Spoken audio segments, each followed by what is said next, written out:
हो sir, thank you sir. झाली का बे लाईट घालीस? हो त्याला का सिलेक्शन? हो, रेल्वे ग्रुपची. अरे भाई मस्तच, कॉंग्रॅच्युलेशन. आई बाबा सांगलास का? सांगतो आता, आताच लिस्ट लागली ना. आणि कल्याणीले? नाही सांगलो. एक काम करतो, पहिले तिला सांगतो, बहुत खुश होईल ते. अबे थांब, आपण एक काम करू, तिची मजा घेऊ.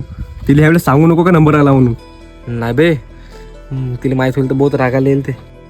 अबे अबे काय ना हो, अबे ते रागवत राहील तर मी येऊन जाईन ना, मस्त सरप्राईज देऊ. का म्हणतेस? आणि ते हे ऐकून सोडून गेली सर. पाय रजन्या, जर ते तुझ्यावर मनापासून प्रेम करत असेल ना तर कधी सोडून जाणार नाही. पण ते तुझ्या नोकरीवर प्रेम करत असेल तर नक्कीच जा. कसं सांगू यार? काय कसं सांगू? रजनीश, आपल्या भविष्याचा प्रश्न आहे. सांग, काय लागला रिझल्ट?